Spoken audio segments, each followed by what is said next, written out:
And thanks for joining me today. We are going to be talking about cells and how to get them. And I'm going to share two of my favorite ways to generate cells in my paintings. And they're pretty straightforward. You've probably heard me talk about this before if you've been following me for any length of time.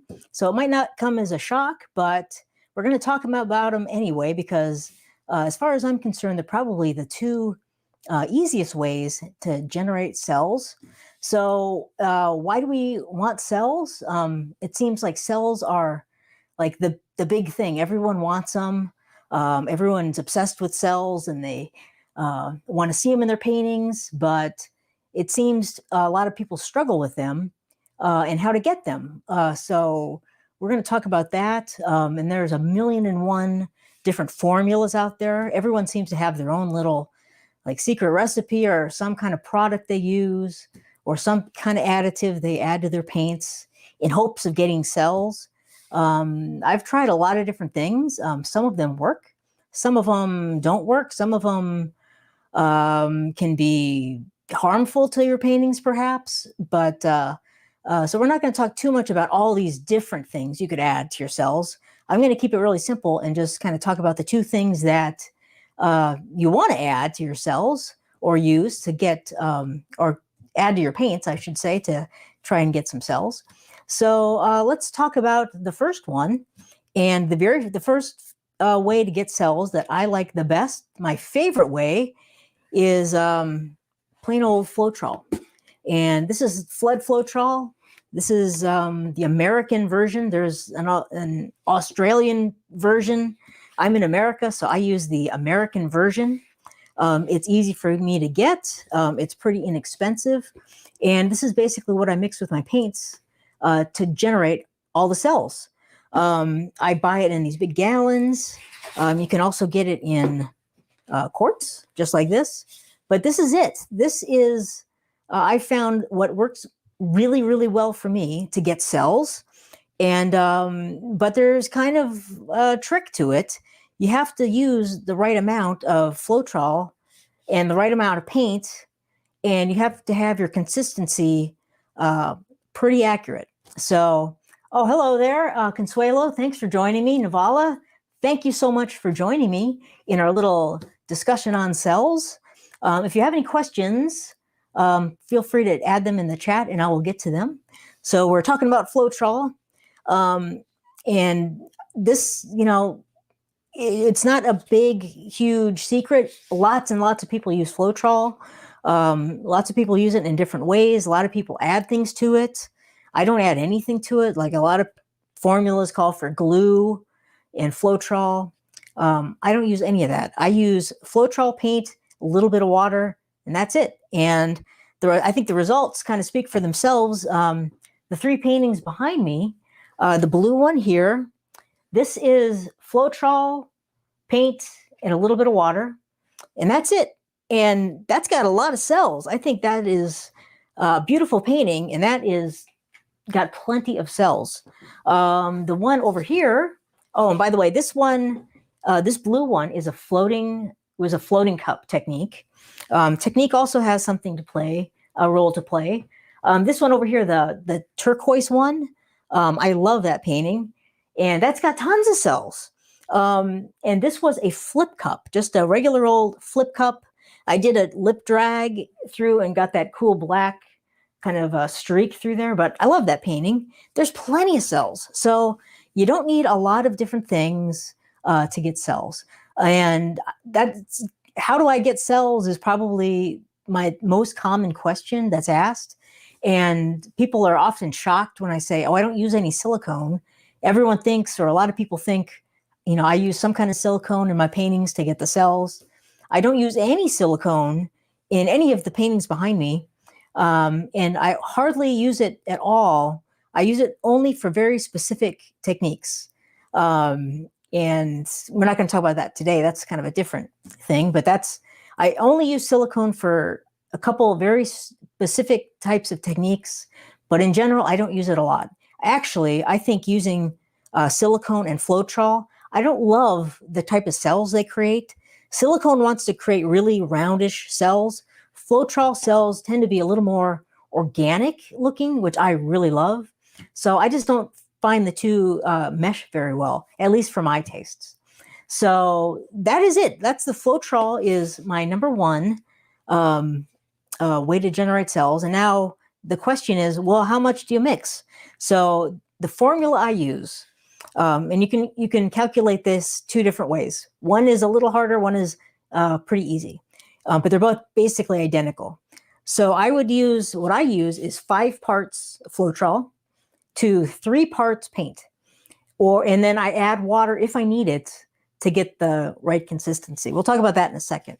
The other way you can calculate this is use 2 parts Floetrol to 1 part paint. That's a much easier formula, easier ratio to measure out. So let's say I'm going to use 2 ounces of Floetrol in one of my colors. I'm mixing up 3 ounces of color, perhaps. I'd use 2 ounces of Floetrol, 1 ounce of paint, and then I'll add water to get just the right consistency. And water is the variable. It's always the variable. Water you'll be using a little less, a little more, or maybe none. It all depends on the paint. And the paint thickness, the paint brand, it varies a little bit. So to get that proper consistency, and you want all your paints to be at the same consistency, the water is the variable. So you'll add just enough to get that consistency. And the consistency I like is a very slight mound when the paint's drizzling off the stick back into the cup.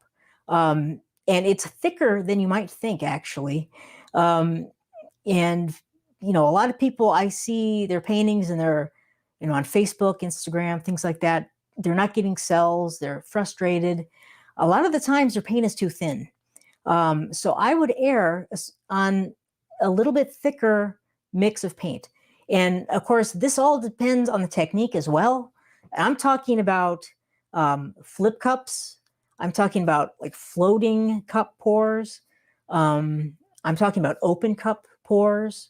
I'm not talking about the Dutch pour. I'm not talking about blooms.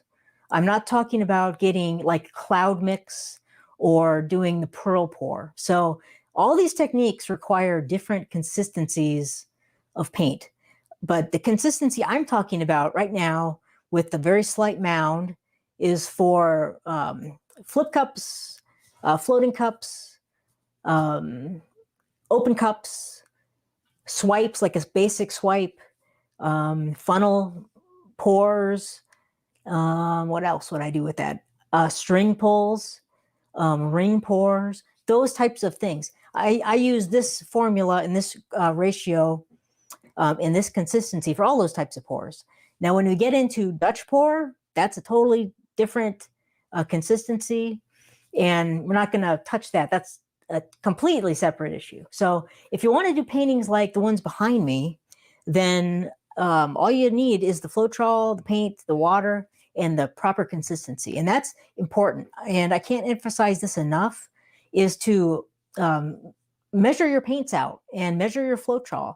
I measure everything, actually. And I know a lot of artists and a lot of painters, they eyeball it. I do not like to eyeball because you can't measure your results if you're eyeballing. But if you measure your ingredients, then you know what's in there. And then you can adjust if it worked, if it didn't work out the way you liked it, or if it did work out the way you liked, you know what was in there, you can do it again. And one thing that I love to measure my results, and I've talked about this before, but is this page right here. It's a pouring journal sheet that I designed. And here, let me flip the camera quick and I'll show you this really fast. So this is a journal sheet. It's called Acrylic Pouring Journal. And I fill one of these out every time I do a painting. And I find it invaluable because now I have a binder full of these filled out sheets I can reference in the future. I can try to reproduce a painting that I like, or I can, more importantly, look at what didn't work and then adjust it. So I have a ton of different things to fill out here. And I created this because I kept missing something, or I didn't fill out something, and I wish I did. So I just created this sheet, so I had everything I needed all in one sheet.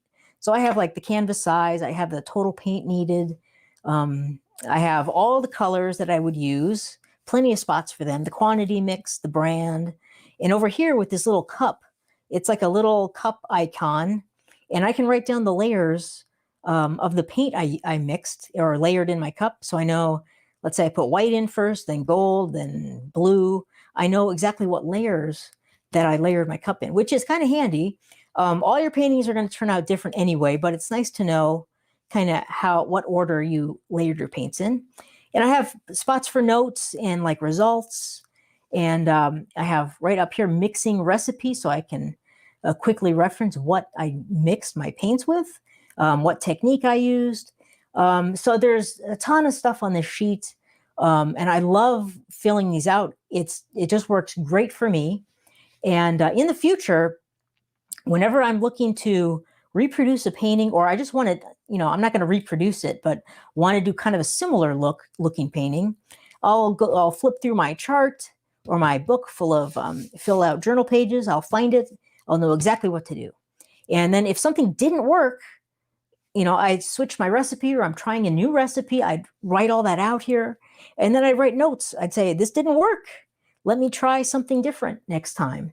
And so I have a record of everything I've done, and it's so easy to fix mistakes, especially if you're measuring out and know what, how much of everything you have in your ingredients. That's a really obtuse way of saying that, but basically measure your ingredients is all I'm trying to say. So, and there's easy ways to do that too. So let me flip back here. So anyway, that's the journal page. And at the end, I'll put a link up if you want to go download one. They're free, so you can download it and use it yourself if you'd like to.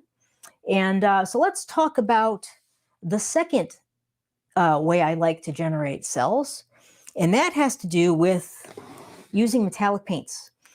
And I usually use metallics in all my paintings, and there's a reason for that. I love the way metallics look in my paintings, but they also help generate cells. And I'm not exactly sure why. They interact with the Floetrol, they interact with the other colors, but they really help to generate some gorgeous cells. So I have a variety of different metallics that I like to use.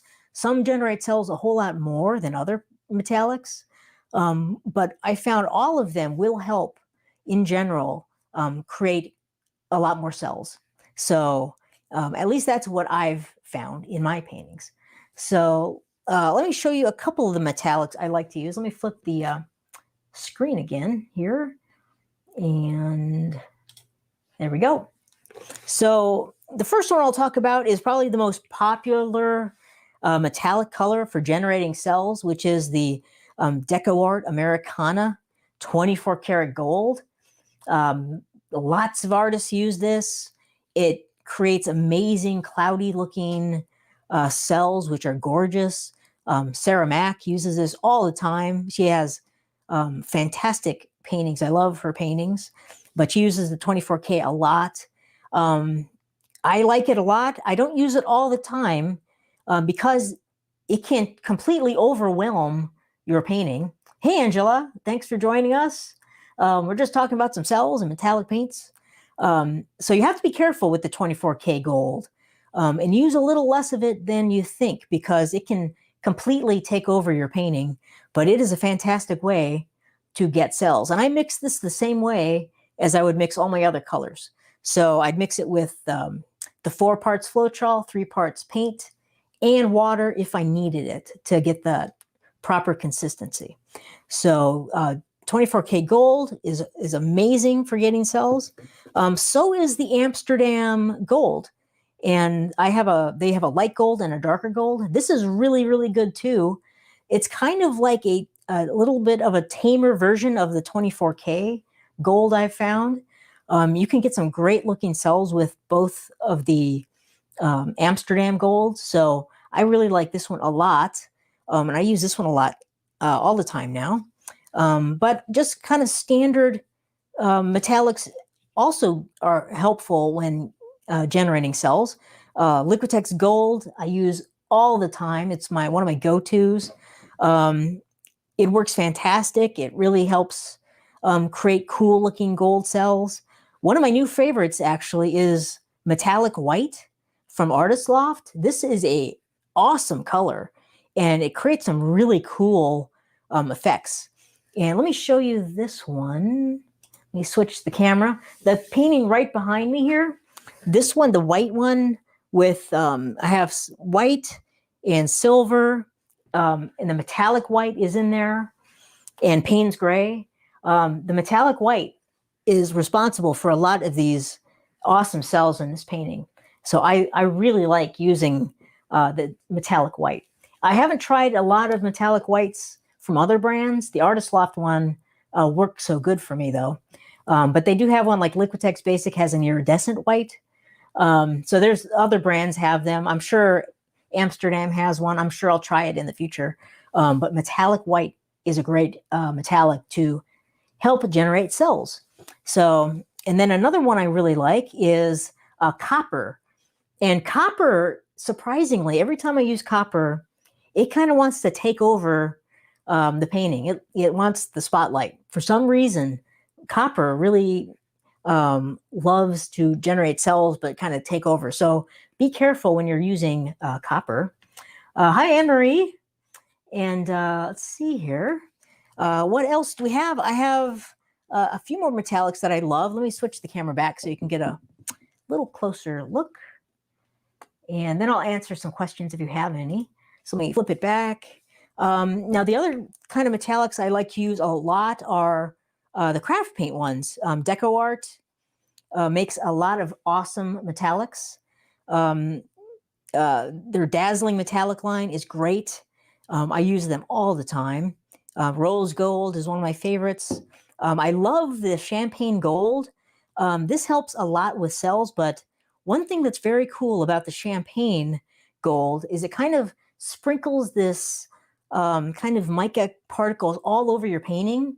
It's a very cool look. So it's kind of, I don't want to say it's like glittery, but it's a little bit sparkly and it kind of spreads itself around all of the other colors in your painting. So it's a very cool color to play with. And then the this is kind of more of a premium metallic from DecoArt, the Extreme Sheen line of paints. These will really help generate a lot of cells too. The 24K Gold, they also have in the Extreme Sheen. They are slightly different though. The Extreme Sheen 24K Gold is a little bit different than the Americana Decor Metallics Gold, but they will both help a lot in generating cells. I'd say this one is the more powerful one, the DecoArt Americana. That one is crazy for getting amazing, like cloudy looking cells. But Extreme Sheen is also cool because they have a lot of different colors. Sapphire, I love this color. So all of these metallics and plenty more, I'm sure any metallic you would use would help generate some cells. Now I'm going to show you another painting. Let me flip it back. Now this one is a painting I did a little while ago, and it's all metallics.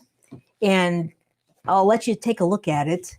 Hopefully you can see it. This one is all different metallics. I mixed up some custom metallics, but there's silver, there's metallic black, a bunch of different zinc is in here. So this is all metallics.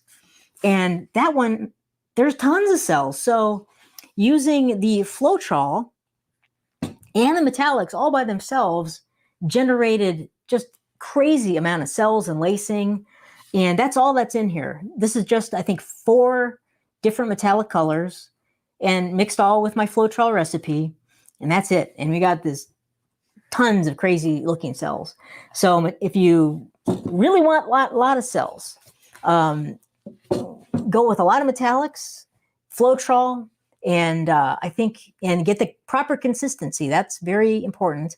And I think you'll be in cell heaven, cells everywhere. So let's go over and see, is there any questions here? Um, let's see. Okay, Anne Marie has a question. Hey, Brad, I'm glad you were discussing metallics. Always seem to have an issue in that they get lost. I always do a drip test to see that all my colors are the same. Should they be different?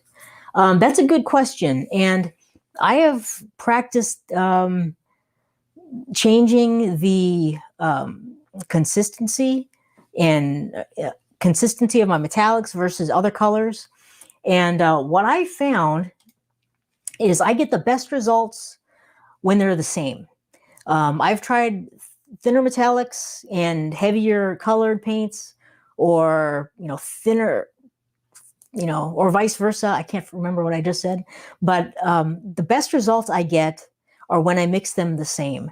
Now, one thing that might be happening is your paints might be too thin in general. So I might suggest thickening them up a little bit. If they're too thin, things tend to get a little funny. If the paints are too thin, it's hard for the paints to keep separated, and they all kind of just want to blend together in kind of like a big pool. So I would recommend trying to keep your paints a little thicker. I don't really do drip tests. I have seen that, and I understand it. To me, I just go by the consistency in the cup. That's plenty for me. I mean, drip tests. Not that there's anything wrong with them at all, but I think it's easier for me to make sure I know exactly the measurements I'm using in my paints.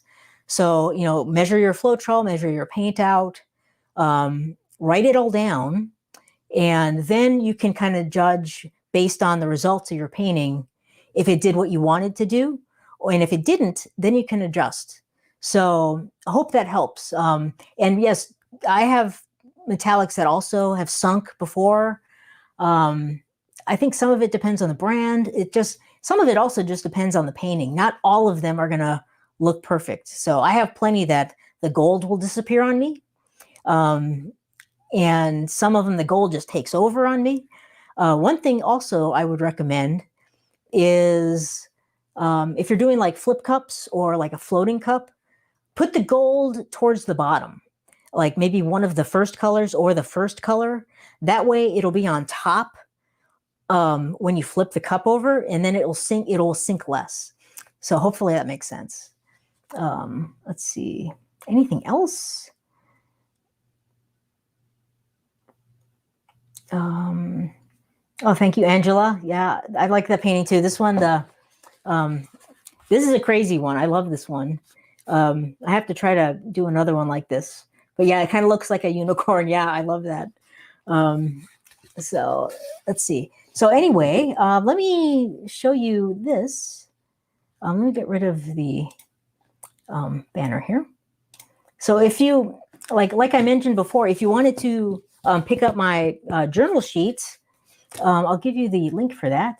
So if you just go to acrylicpouringacademy.com/journal, you could download the journal page. And I can't recommend that enough. And before I made this journal page, I would just write everything in a notebook.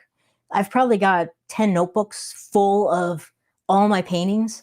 But again, it was hard to kind of decipher sometimes what I was writing, or what I mix my paints with. So the journal page just makes it so simple now to record all my important information and refer to it whenever I need it.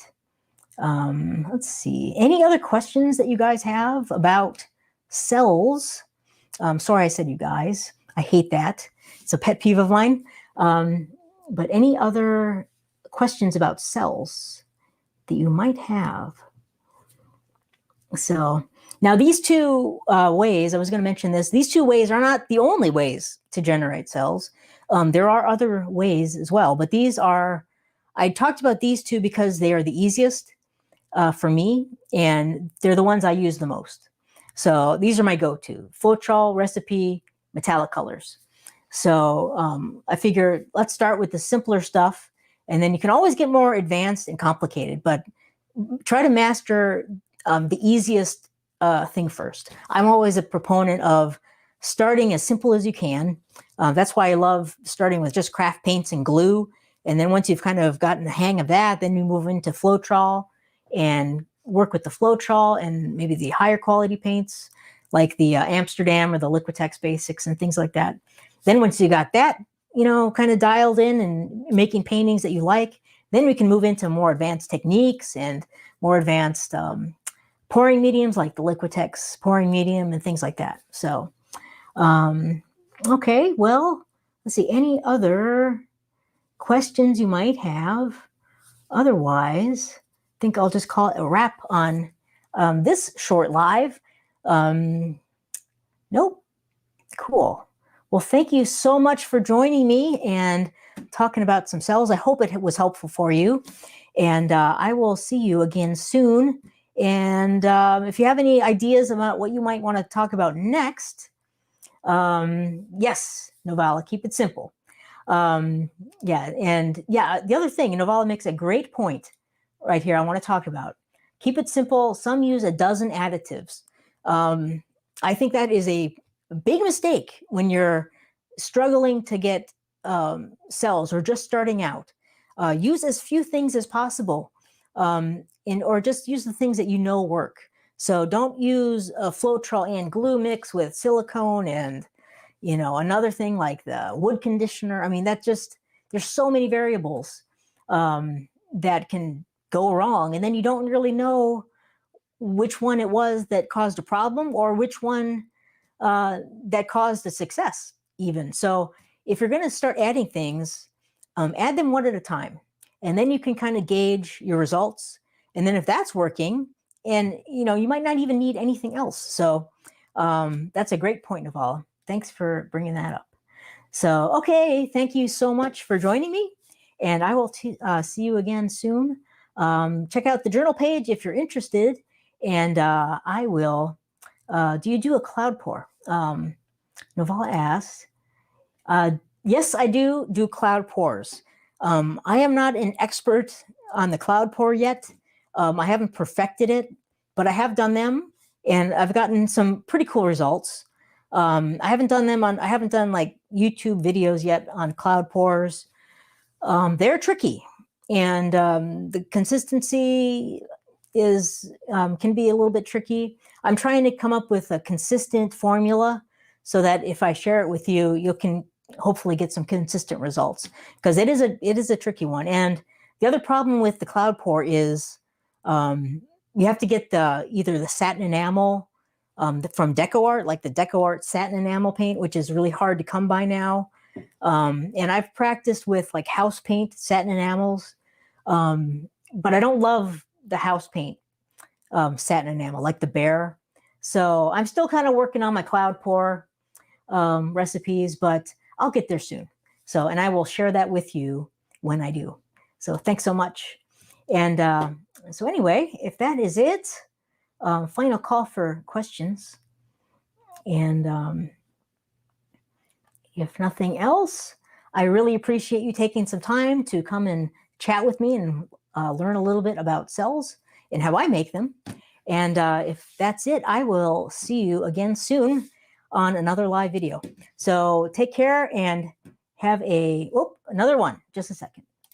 Angela, I have tried the cloud pour and I love all three. Yes. Well, that is great. Yeah. What is your third ingredient, Angela? Do you have another? Because I've tried the satin enamel, the DecoArt satin enamel, and I've tried the Bear satin enamel. Do you have a third cloud pour ingredient? I would love to know. So I know there are different like satin enamel house paints that you can get. I've only tried the Bear one so far, but cool. Okay, thanks, Angela. So, okay. So finally, I think we'll call that a day, and I will talk to you again soon. Thank you so much, everyone, for joining me. I will see you again. Happy pouring. Talk to you soon. Bye-bye.